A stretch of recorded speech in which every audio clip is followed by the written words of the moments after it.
பைய பைய ஆட்டை கடிச்சு மாட்டை கடிச்சு மனுஷனை கடிக்கிறது மாதிரி இன்றைக்கு ஹிஜாப் இஷ்யூவை தூக்கிட்டு வந்து கர்நாடகத்துக்குள்ள நீதிமன்ற தீர்ப்பை பெற்றிருக்கிறது இந்த சங்கி கும்பல். நாங்க தான் ஒரிஜினலா இந்துக்களினுடைய பாதுகாவலன், வேதத்தை சாத்தான் ஓதுவது என்று ஒரு பழமொழி சொல்வார்கள்.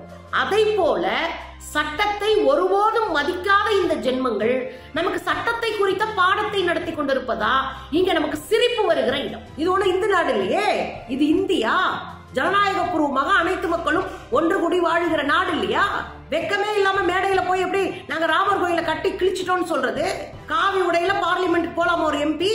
இத கேட்க யாருக்காவது வக்கு இருக்கா, துப்பு இருக்கா? இல்ல கொஞ்சோடு சூடு சொல்றதுன்னா நீங்க கேள்வி கேளுங்க. நீதிமன்றங்கள் மௌனமாக அதிகாரத்தினுடைய பாக்கெட்ல உட்கார்ந்து இருக்கு. நான் குற்றம் சாட்டுறேன். எல்லா நீதித்துறைகளையும் சட்ட ஒழுங்கு பாதுகாக்கிற துறைகளையும் பைக்குள்ள வச்சுக்கிட்டு இந்த ஆட்டம் ஆடுறாங்க இந்த கும்பல். இந்த நாட்டை இழிவு செய்து, இந்த நாட்டை ஒற்றுமையை குறைச்சு, இந்த நாட்டினுடைய அமைதியை குறைச்சு, இந்த நாட்டின் ஒட்டுமொத்த வளங்களையும் கார்பரேட்டுகளுக்கு சுரண்டி கொடுத்த நீங்க நல்லவங்களாயிடுறீங்க. இந்தியாவில ஒரு இனப்படுகொலை நடக்க போகுதுன்னு அதுக்கான திட்டமிடல் கண்ணு முன்னாடி தெரியுது. யார் எழுதி கொடுத்தது அவங்க அப்பா வீட்டு சொத்துன்னு? இந்துக்கள் கோயில்கள்ல இஸ்லாமியர்கள் போய் நிக்கிறதும், இஸ்லாமியருடைய வழிபாட்டு முறையில இந்துக்கள் போய் நிக்கிறதும் சாதாரண இங்க நடக்குது.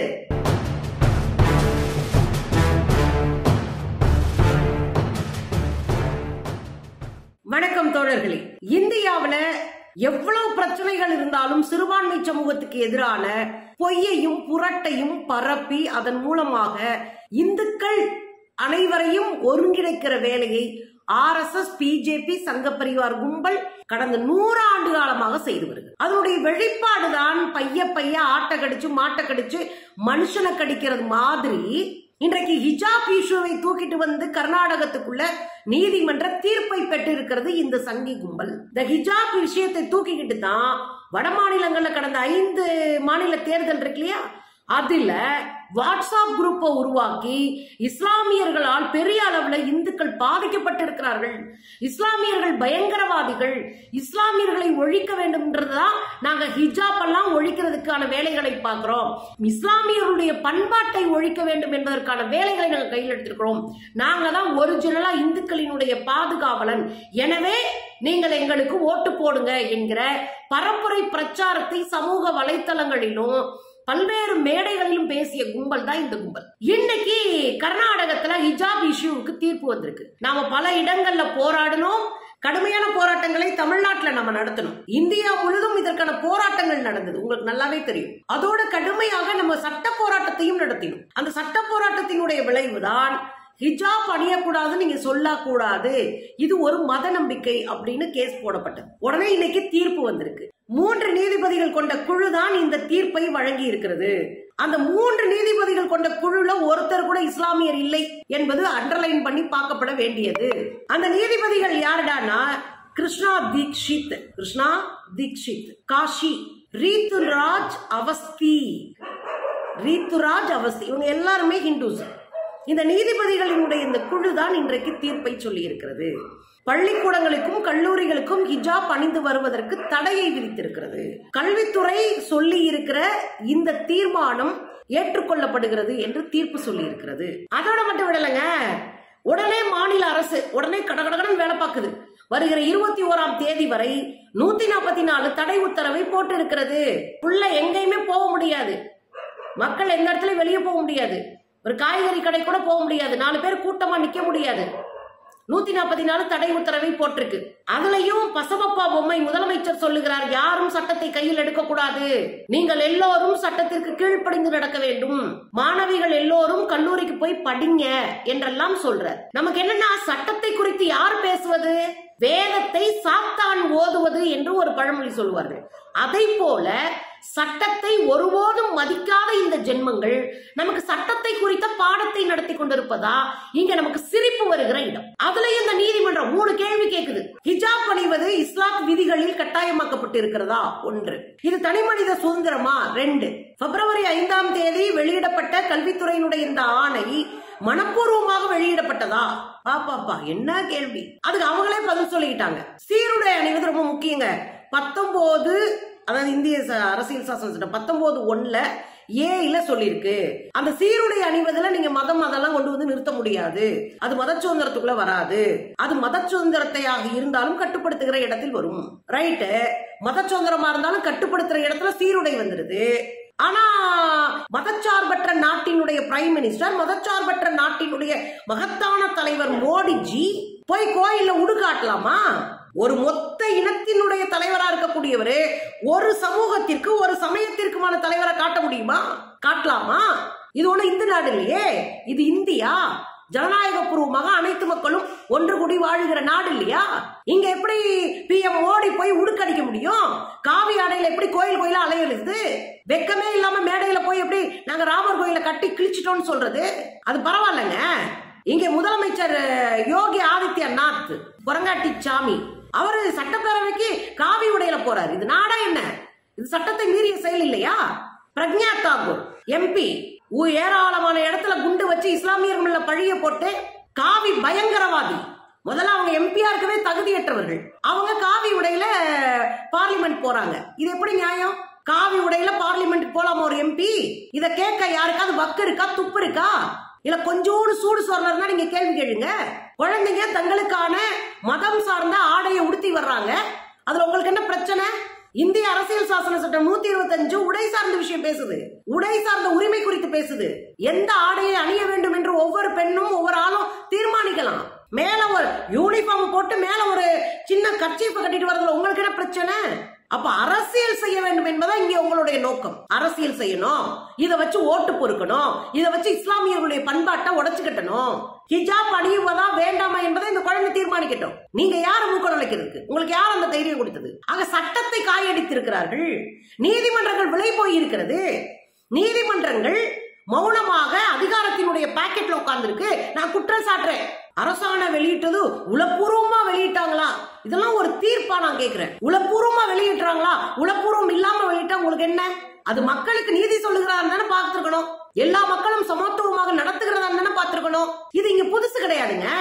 பாபர் மசூதியை இடிச்சிட்டு அந்த வழக்கு CBI-க்கு போகிற போது CBI நீதிமன்றம் என்ன சொல்லுச்சு? இது திட்டமிட்டு பாபர் மசூதி இடிக்கப்படல, அங்க கூடியிருந்த மக்கள் உணர்ச்சி வசப்பட்டு இடிச்சிட்டாங்க. இது வேற யாராவது ஒருத்தர் சொல்லட்டும், நீதிமன்றம் ஒத்துக்குமா? ஏங்க 10 பேர் பிடிக்காம கிளம்பி போறான், எனக்கு பிடிக்காம ஒரு கட்டடத்தை இடிக்கிறேன் அப்படின்னு 10 பேர் கிளம்பி போனாங்கன்னா உணர்ச்சி வசப்பட்டு இடித்தார்கள் தீர்ப்பு சொல்லுமா நீதிமன்றங்கள்? அது அஃபென்ஸ் தானே. அப்ப இந்த குற்றத்தை செய்தவர்களுக்கு எந்த தண்டனை இல்லாம அட்டை கடந்து போறீங்க. எல்லா நீதித்துறைகளையும் சட்ட ஒழுங்கு பாதுகாக்கிற துறைகளையும் பைக்குள்ள வச்சுக்கிட்டு இந்த ஆட்டம் ஆடுறாங்க இந்த கும்பல். இந்தியாவுல 15.5% மக்கள் இருக்கிறாங்க இஸ்லாமிய மக்கள். அவர்கள் 2% பேர் தான் பொருளாதார தன்னிறைவோடு வாழ்றாங்க. அதாவது ஓரளவுக்கு பணக்காரர்களா இருக்கிறாங்க. 13.5% பெரிய அளவுல பொருளாதார சிக்கல்ல இருக்கிறாங்க, கல்வி அறிவற்றவர்களா இருக்கிறாங்க. நீங்க இந்தியாவில் இருக்கிற இஸ்லாமியர்கள் பழங்குடிகளை விட, பட்டியலின மக்களை விட பொருளாதாரத்திலும் கல்வியிலும் கீழாக இருக்கிறார்கள் என்று சச்சார் கமிஷன் சொல்லுது. அந்த ரிப்போர்ட்டை அரசு தானே உருவாக்குச்சு. இப்ப இன்னும் அதல பாதாளத்திற்கு அவர்களை கல்வியற்றவர்களாக தள்ளுற வேலை தானே இன்றைக்கு அரசு செய்யுது. 38.4% பேர் வறுமை கோட்டு கீழே இருக்கிறாங்க இஸ்லாமியர்கள். தமிழகத்துல கூட 2006 புள்ளி விவரப்படி ஒரு பதவியில, உயர் பதவியில இஸ்லாமியர்கள் இல்லை, 0. இன்னைக்கும் அப்படிதான் நீடிக்குது. அப்ப உயர் பதவியில் இஸ்லாமியர்கள் மாட்டாங்க, கல்வி அறிவற்றவர்களாக இருப்பாங்க, பொருளாதார தன்னிறைவற்றவர்களா இருப்பாங்க, வறுமை கோட்டுக்கு கீழே இருப்பாங்க. ஆனா அவர்களை தீவிரவாதி, பயங்கரவாதி, அவங்க இந்த நாட்டுக்கு பெரிய துரோகம் பண்ண மாதிரி காமிச்சுட்டே இருப்பீங்க. இந்த நாட்டை இழிவு செய்து, இந்த நாட்டை ஒற்றுமையை குறைச்சு, இந்த நாட்டினுடைய அமைதியை குறைச்சு, இந்த நாட்டின் ஒட்டுமொத்த வளங்களையும் கார்பரேட்டுகளுக்கு சுரண்டி கொடுத்த நீங்க நல்லவங்களாயிடுறீங்க. ஹிஜாப் அணிவது நம்பிக்கை அடிப்படையில இஸ்லாம் வலியுறுத்தலையாம், இஸ்லாமிய சட்டத்துல இல்லையா, இஸ்லாமிய நம்பிக்கைகள் இல்லையா? என்னையா பேசுறீங்க? ஆக பொம்பளை பிள்ளைகளுடைய கல்வியை டமால் காலி பண்ணணும். இஸ்லாமிய பொம்பளை பிள்ளைங்க இப்பதான் பள்ளிக்கூடத்துக்கே வந்திருக்காங்க, கல்லூரிக்கே வந்திருக்கிறாங்க. எங்கேயோ ஒரு சிலர் அத்திப்பூத்தார் போல படிச்சிருப்பாங்க, பெரிய பதவிகளுக்கு வந்திருப்பாங்க. ஆனால் 99% இஸ்லாமிய பெண் குழந்தைகள் கல்வியில இப்பதான் ஒரு படி முன்னாடி போறாங்க. அப்படியே ஹிஜாபை பிடிச்சி இழுத்து கல்வியும் சேர்த்து வெளியே எடுப்பது இது அயோக்கியத்தனம், காவிகளினுடைய அராஜகம். இது நான் சொல்லல, அனைத்து சமயங்களுக்கான சுதந்திரம் என்கிற அமைப்பு இருக்கிற ஐநால அந்த அமைப்பு தான் சொல்லுச்சு. இந்தியாவில் சிறுபான்மை மக்கள் மிகப்பெரிய அளவில் நசுக்கப்படுகிறார்கள், துன்புறுத்தப்படுகிறார்கள், ஓர விளிம்புநிலைக்கு தள்ளப்படுகிறார்கள் அந்த அமைப்பு எச்சரிச்சது. அமெரிக்காவினுடைய ஜீனோசைட் சொல்லுவாங்கல்ல, இனப்படுகொலைக்கு எதிராக பல்வேறு நாடுகள்ல இயங்கி வந்த பல்வேறு நாடுகளுக்கு பயணம் செய்த, பல்வேறு நாடுகளின் அரசியலை உற்று நோக்கிய கிரிகேரி ஸ்டான்டன் அப்படின்னு ஒருத்தர். அவர் ஒரு பெரிய செயல்பாட்டாளர். அவர் அமெரிக்க அரசிற்கு போன மாசம் தான் கடிதம் எழுதினாரு. இந்தியாவில் ஒரு இனப்படுகொலை நடக்க போகுதுன்னு. அதுக்கான திட்டமிடல் கண்ணு முன்னாடி தெரியுது. சட்டத்தை கையில வச்சுக்கிட்டு, இந்த அரசு அமைப்புல இருக்கிற அத்தனை நிறுவனங்களையும் பைக்குள்ள வச்சுக்கிட்டு உச்ச நீதிமன்றம் தொடங்கி உள்ளூர் தாசில்தார் ஆபீஸ் வரைக்கும் அம்புட்டையும் முடிச்சுக்க பைக்குள்ள போட்டுக்கிட்டு ஆடாத ஆட்டம் ஆடி எதையாவது செஞ்சு இஸ்லாமியர்கள் கிறிஸ்தவர்கள் போன்றோடைய பண்பாட்டு அடையாளங்களை ஒழித்து அடிமையாக்கி விடலாம். இங்க ஒரு கும்பல் கங்கணம் கட்டிட்டு கதறிட்டு இருக்கு. நாங்க என்ன கேட்கிறோம்னா, சட்டம் சொல்லல, இஸ்லாமிய நம்பிக்கை இல்ல, அது இல்ல இதுலன்னு சொல்றையே, எந்த சட்டம் சொல்லிச்சு பாப்பா வந்து கோயிலுக்குள்ள மணியாட்டணும்னு? எந்த சட்டம் சொல்லிச்சு? எந்த சட்டமும் சொல்லலையே. எந்த ஆகம விதிப்படி பார்ப்பனர்கள் மட்டும்தான் கோயிலுக்குள்ள இருக்கணும்னு யார் சொன்னா? சிதம்பரம் நடராஜர் கோயில்ல எல்லா மனுஷங்களையும் இழிவுபடுத்துகிற ஒரு கும்பல் உள்ள உட்கார்ந்துருக்கேன். யார் எழுதி கொடுத்தது அவங்க அப்பா விட்டு சொத்துன்னு? சட்டம் பேசுமா? இந்தியா ஒரு மதச்சார்பற்ற நாடுங்க. இந்தியாவில் இருக்கிற எல்லோரும் இந்நாட்டினுடைய மன்னர்கள். இந்த நாட்டினுடைய விடுதலைக்காக, இந்த நாட்டினுடைய பொருளாதாரத்தை தலைநிமிர்த்துவதற்காக, இந்த நாட்டின் பண்பாட்டு கூறுகளை கட்டி காப்பதற்காக, இந்த நாட்டின் வேறுபாடுகளுக்கு இடையிலே ஒற்றுமை வளர்ப்பதற்காக அவ்வளவு வேலை நடந்துட்டு இருக்கு. நேத்து நேரம் காரைக்குடியிலங்க ஒரு இந்து விழா நடக்கிறது. இஸ்லாமியர்கள் அவங்க கூட நிக்கிறாங்க. தமிழ்நாட்டினுடைய பல்வேறு கோயில்கள் அந்த நடைமுறை உண்டு. இந்துக்கள் கோயில்கள் இஸ்லாமியர்கள் போய் நிக்கிறதும், இஸ்லாமியருடைய வழிபாட்டு முறையில இந்துக்கள் போய் நிக்கிறதும் சாதாரண இங்க நடக்குது. இப்ப இந்தியா முழுவதும் இஸ்லாமியர்களுக்கு எதிரான ஒரு பெரிய போரை தொடுத்து கொண்டிருக்கிறது. அந்த போரினுடைய ஒரு சின்ன வருஷம் தான் இந்த ஹிஜாப். அவருடைய கல்வியின் மீது போர் தொடுத்திருக்கிறது, அவருடைய பொருளாதாரத்தின் மீது போர் தொடுத்திருக்கிறது, அவருடைய பண்பாட்டின் மீது போர் தொடுத்திருக்கிறது, அவருடைய வாழ்வாதாரத்தின் மீது போர் தொடுத்திருக்கிறது. இஸ்லாமியர்களை அடையாளமற்றமாக மாற்றுவதற்கான அடிப்படை எல்லாம் செஞ்சு முடிச்சாச்சு.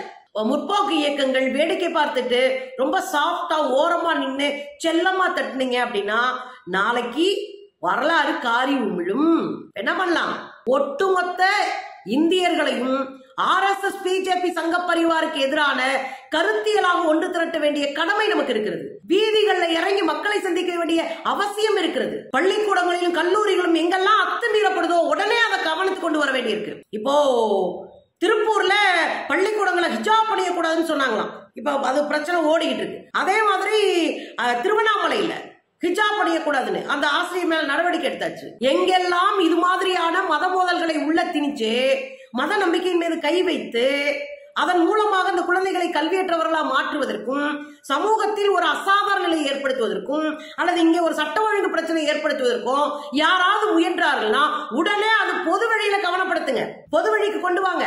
இல்லனா அவங்க பாட்டுக்கு அடிச்சாடி இருப்பான். நேத்தி நேரம் கத்திப்பாரா தாண்டி உள்ள போகலங்க அந்த ஊருக்குள்ள ஒரு கார்பரேஷன் கிரவுண்ட்ல போய் இங்க சாக்கா நடத்தி இருக்கு. இந்த சங்கி கும்பல் சாக்கா நடத்தி இருக்கு. ஆலந்தூர் பகுதி, அந்த சுற்றுவட்டத்தில் இருக்கிற பகுதியில் அரசு இதெல்லாம் நடவடிக்கை எடுக்கணும். யார் அதிகாரம் கொடுத்தது கார்பரேஷன் கிரவுண்டை பயன்படுத்திக்க சொல்லி? இனி பள்ளிக்கூடங்களிலோ கல்லூரிகளிலோ இது மாதிரியான வேலைகள் நடக்கிற போது இரும்பு கரம் கொண்டு இவர்களை அடக்கி வைக்க வேண்டும் அரசு. சமூகத்தை நேசிக்கிற ஒவ்வொருத்தரும் இந்த தகவல் கிடைச்சா பொது வழியில அதை பகிருங்க. நம்ம வச்சா அடிச்சு ஆடுவோம்.